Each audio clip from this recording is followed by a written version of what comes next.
आप सुन रहे हैं समाचार एजेंसी ऑफ इंडिया की साई न्यूज में ऑडियो बुलेटिन। नमस्कार, आप सुन रहे हैं समाचार एजेंसी ऑफ इंडिया में बृहस्पतिवार 16 जुलाई 2020 का प्रादेशिक ऑडियो बुलेटिन। अब आप रीना सिंह से समाचार सुनिए। देश में कोरोना के संक्रमित मरीजों की तादाद देश भर में अब तेजी से बढ़ती जा रही है। संक्रमित मरीजों का आंकड़ा 10.5 लाख को पार कर गया है। वर्तमान में यह आंकड़ा 9,76,826 पहुंच गया है। देश में कुल एक्टिव मरीजों की तादाद से लगभग 2,82,000 से ज़्यादा लोग स्वस्थ हो चुके हैं। देश में अब तक सक्रिय मरीजों की तादाद 3,34,965, रिकवर्ड मरीजों की तादाद 6,16,452 है। जिनका निधन हुआ है उनकी संख्या 25,020 है। अब तक देश में कुल 1,27,39,490 लोगों का कोविड परीक्षण कराया जा चुका है। मध्य प्रदेश में संक्रमित मरीजों के मिलने का आंकड़ा 19,500 पार कर गया है। प्रदेश में कुल संक्रमित मरीजों की तादाद से लगभग 8,855 से ज़्यादा लोग स्वस्थ हो चुके हैं। प्रदेश में आंकड़ा 19,643 पहुँच गया है, जिसमें एक्टिव मरीजों की तादाद 5,053, रिकवर्ड मरीजों की तादाद 13,908, जिनका निधन हुआ है उनकी तादाद 682 है। प्रदेश में जिन जिलों में कोरोना के संक्रमित मरीजों की तादाद 200 से ज़्यादा है, उनमें बड़वानी जिला भी शामिल हो गया है। प्रदेश में वर्तमान में इंदौर में 5,496 कुल मरीजों में से एक्टिव मरीजों की तादाद 1,140, जिनका निधन हुआ है उनकी संख्या 278 है। भोपाल में 3,782 कुल मरीज, एक्टिव मरीजों की तादाद 911, जिनका निधन हुआ है उनकी तादाद 125।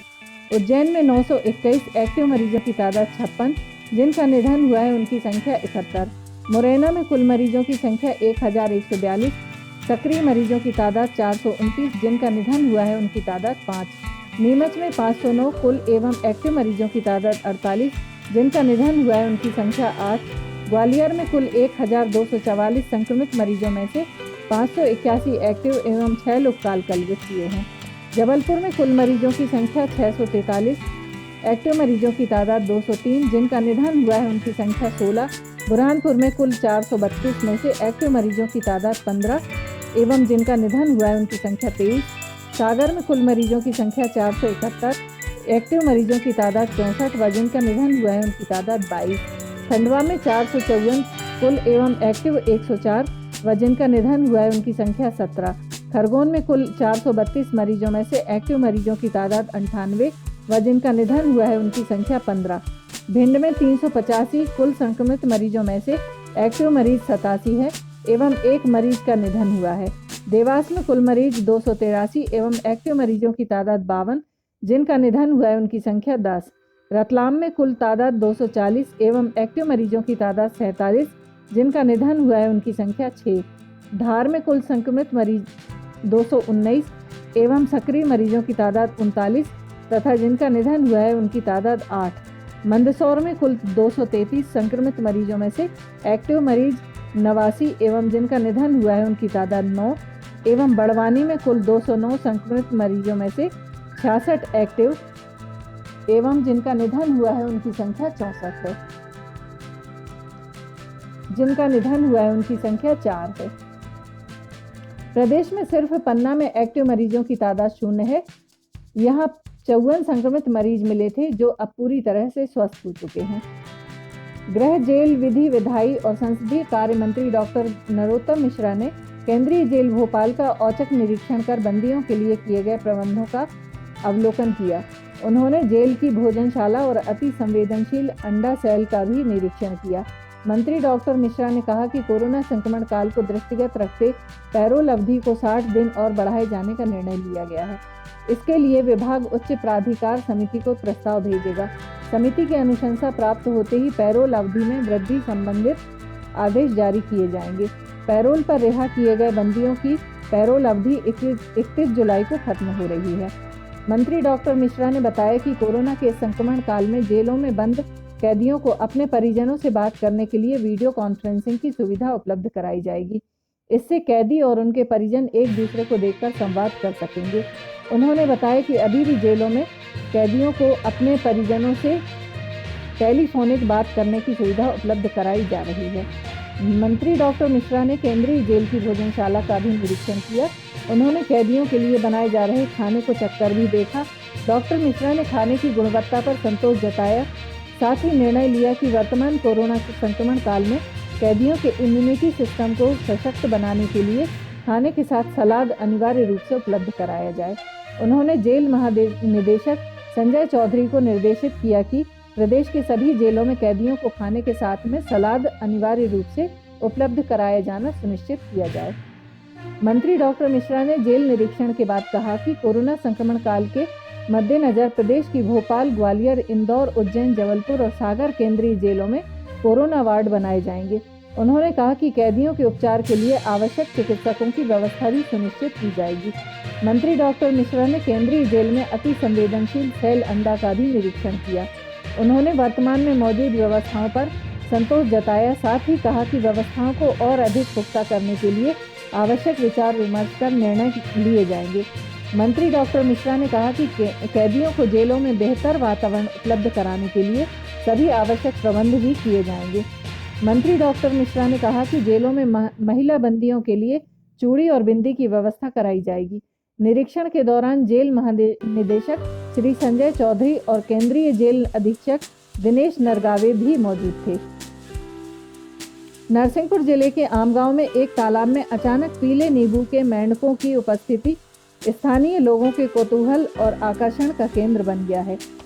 यहाँ बड़ी संख्या में अचानक बहुत से पीले मेंढक दिखे, जिनके गले में गहरे नीले रंग की गुब्बारे की आकृति उनकी सुंदरता में चार चांद लगा रही थी। वन विभाग के अधिकारियों ने बताया कि यह भारतीय नर बुल फ्रॉग है, जो अक्सर प्रजनन काल में अपना रंग बदलकर चमकीले पीले रंग के हो जाते हैं। सेवानिवृत्त प्रधान मुख्य वन संरक्षक जितेंद्र अग्रवाल ने बताया कि मध्य प्रदेश में यह मेंढक मानसून के दौरान कभी कभी देखे जाते हैं। उन्होंने तकरीबन 6-7 साल पहले सतपुड़ा टाइगर रिजर्व में इन्हें देखा था। पूर्व प्रधान मुख्य वन संरक्षक श्री रविंद्र सक्सेना ने बताया कि यह मेंढक सामान्य रूप रंग के होते हैं, परंतु मानसून में प्रजनन काल के दौरान मादा मेंढक को रिझाने इनके पिगमेंट का रंग हल्दी जैसा पीला हो जाता है। वहीं इनके गले की वोकल सेक भी गहरे नीले रंग की हो जाती है। यह नज़ारा भारत के अलावा बांग्लादेश, म्यांमार, पाकिस्तान में भी कहीं कहीं दिखता है। भारत में जहां कम वर्षा होती है, वहां कभी कभी यह नज़ारा देखने को मिल जाता है। इस साल नरसिंहपुर में काफ़ी कम वर्षा हुई है। जैव विविधता बोर्ड के सदस्य श्रीनिवास मूर्ति ने बताया कि कुछ दिनों बाद यह वापस पीले रंग से सामान्य रंग में आ जाते हैं। इंडियन बुल फ्रॉग भारत के तालाब, पोखर, नाले आदि में पाई जाने वाली आम प्रजाति है। कई बार कम वर्षा और तापमान बढ़ने वाले इलाकों में यह आमतौर पर गहरे हरे रंग के मेंढक प्रजनन काल में गहरे पीले रंग का रूप धारण कर लेते हैं। समाचारों के बीच में हम आपको यह जानकारी भी दे दें कि मौसम के अपडेट जानने के लिए समाचार एजेंसी ऑफ इंडिया के चैनल पर रोजाना अपलोड होने वाले वीडियो जरूर देखें। मौसम से संबंधित अपडेट मूलतः किसानों, निर्माण कार्य करने वालों आदि के लिए फायदेमंद साबित हो सकते हैं। समाचार एजेंसी ऑफ इंडिया के द्वारा अब तक मौसम के जो पूर्वानुमान जारी किए गए हैं, वे 95 से 99% तक सही साबित हुए हैं। मौसम का मिजाज बदल गया है। बुधवार की हुई बारिश के बाद से लोगों के फिर से उमस का सामना करना पड़ रहा है। हालांकि पूरे मध्य प्रदेश जुलाई का दूसरा पखवाड़ा शुरू होते ही एक बार फिर मानसून सक्रिय हो गया है। मध्य प्रदेश में एक साथ 4 मानसूनी सिस्टम एक्टिव हो गए हैं। मौसम विभाग की माने तो सावन के महीने में मध्य प्रदेश अच्छी बारिश होने की पूरी उम्मीद है। राज्य के उज्जैन, इंदौर और शहडोल संभागों में भारी बारिश का अलर्ट जारी किया गया है। मौसम विभाग के सूत्रों ने समाचार एजेंसी ऑफ इंडिया को बताया कि दक्षिण पूर्व उत्तर प्रदेश और इसके आसपास ऊपरी हवा में चक्रवात के साथ साथ मानसून द्रोणिका अमृतसर से पूर्वी उत्तर प्रदेश होकर बंगाल की खाड़ी की ओर जा रही। इन दोनों सिस्टम की वजह से पूर्वी मध्य प्रदेश में अधिकांश स्थानों पर अच्छी बारिश होने की उम्मीद है। मौसम विभाग ने आगामी 24 घंटों के लिए चेतावनी जारी करते हुए कहा है कि इंदौर, उज्जैन, शहडोल संभागों के जिलों तथा हरदा, छिंदवाड़ा, सिवनी एवं नरसिंहपुर जिलों में कहीं कहीं अति भारी वर्षा हो सकती है।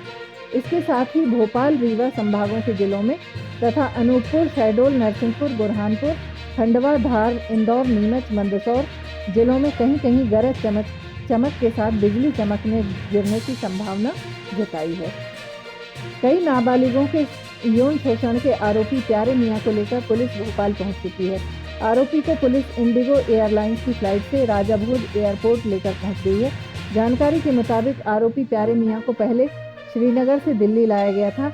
यहां से फ्लाइट के जरिए भोपाल लाया गया है। बता दें कि यहां आरोपी प्यारे मियां से नाबालिगों के यौन शोषण और कई अन्य महत्वपूर्ण मामलों पर पूछताछ होगी। पुलिस को संदेह है कि आरोपी से पूछताछ में कई और बड़े खुलासे होंगे। मध्य प्रदेश में कोरोना संक्रमितों का आंकड़ा 20,000 के करीब पहुंच गया है। प्रदेश भर के कोरोना पॉजिटिव मरीजों में से लगभग आधे इंदौर और भोपाल के हैं। प्रदेश का हर चौथा संक्रमित इंदौर का है और हर पांचवा भोपाल का है। बुधवार देर शाम भोपाल से जारी राज्य मेडिकल बुलेटिन के मुताबिक मध्य प्रदेश में कोरोना पॉजिटिव मरीजों की संख्या 19,643 पर पहुंच गई है। इन सबके कलेक्टर एवं जिला दंडाधिकारी श्री अविनाश लवानिया ने शासन से प्राप्त गाइडलाइन अनुसार कोरोना वायरस संक्रमण के रोकथाम एवं बचाव हेतु धारा 144 के तहत आदेश जारी किए हैं। समाचार एजेंसी ऑफ इंडिया के भोपाल ब्यूरो से सोनल सूर्यवंशी ने प्रशासनिक सूत्रों के हवाले से बताया कि जारी आदेश में जानिए क्या कहा गया है कि गणेश और दुर्गा उत्सव में पंडाल नहीं लगेंगे। प्रशासन पंडालों को अनुमति जारी नहीं करेगा। घर में ही गणेश स्थापना कर आराधना की सलाह जारी की जाएगी। मूर्तिकारों से छोटी मूर्ति बनाने की अपील की जाएगी। ईद पर सामूहिक कार्यक्रम नहीं होंगे। घर में मनाई जाएगी बकरीद। धार्मिक स्थलों में एक बार में 5 से ज़्यादा लोगों को नहीं होगी अनुमति। वैवाहिक कार्यक्रमों में भी ज़्यादा मेहमानों पर लगाई गई पाबंदी। अब वर पक्ष से 10 और वधू पक्ष से 10 लोग ही शामिल हो सकेंगे।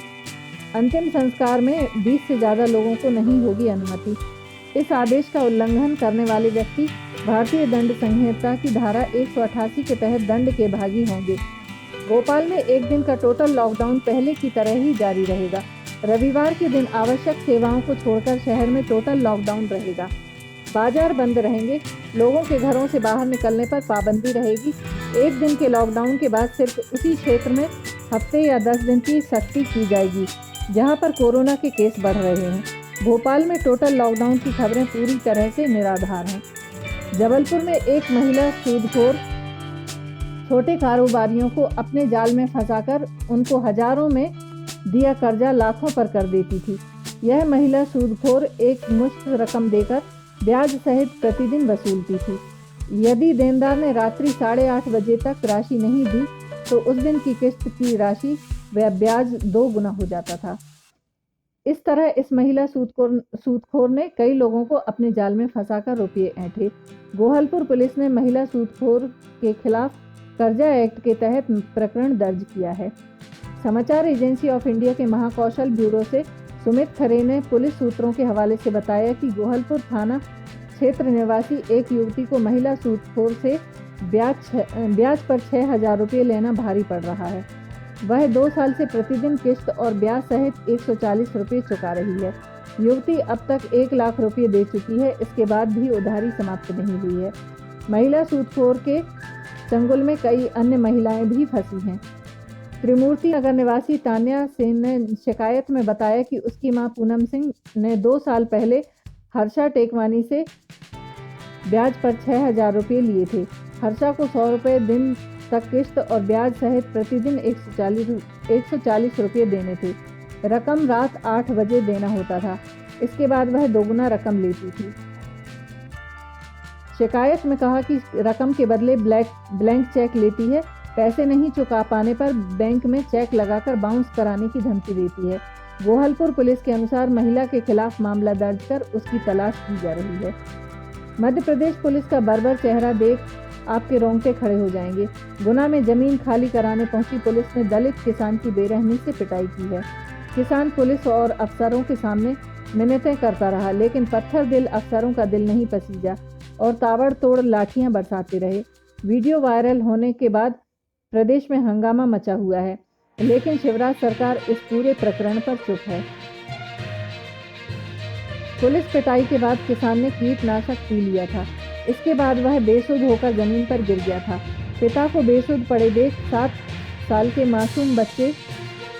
मासूम बच्चे पास में खड़े होकर रो रहे थे। एक बेटी पिता को झकझोर रही थी। पापा उठो ना, बड़ी बहन की चीत्कार सुन पास में खड़े सभी भाई बहन रो रहे थे। बच्चों की चीत्कार से आसमान गुंजायमान था।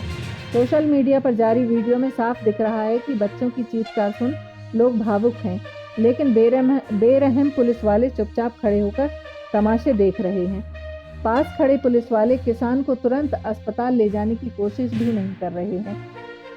इंदौर पुलिस ने खुद को केंद्रीय गृह मंत्री अमित शाह का निजी सचिव बताने वाले अभिषेक द्विवेदी नाम के शख्स को गिरफ्तार किया है।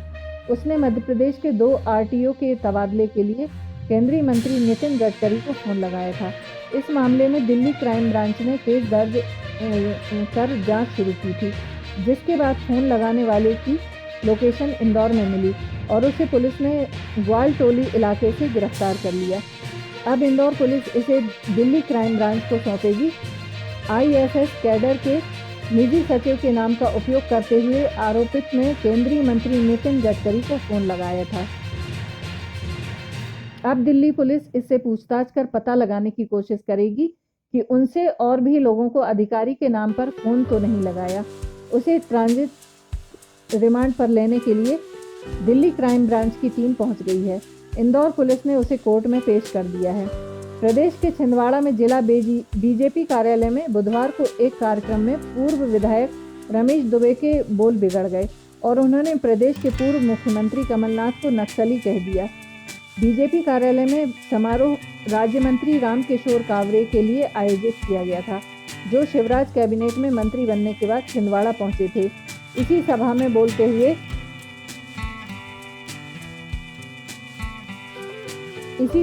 बोलते हुए रमेश दुबे ने कह दिया कि छिंदवाड़ा पिछले 40 वर्षों से एक महामारी से जूझ रहा है। एक नक्सली छिंदवाड़ा के ऊपर कुंडली मारकर बैठा हुआ है। दुबे ने मंत्री कावड़े से कहा कि जिस तरह उन्होंने बालाघाट को नक्सलियों से मुक्ति दिलाई है, उसी तरह छिंदवाड़ा को भी कमलनाथ रूपी नक्सली से आज़ाद कराएं। आप सुन रहे थे रीना सिंह से समाचार एजेंसी ऑफ इंडिया में बृहस्पतिवार 16 जुलाई का प्रादेशिक ऑडियो बुलेटिन। शुक्रवार 17 जुलाई को एक बार फिर हम ऑडियो बुलेटिन लेकर हाजिर होंगे। अगर आपको यह ऑडियो बुलेटिन पसंद आ रहे हैं तो आप इन्हें लाइक, शेयर और सब्सक्राइब जरूर करें। फिलहाल इजाज़त लेते हैं। नमस्कार।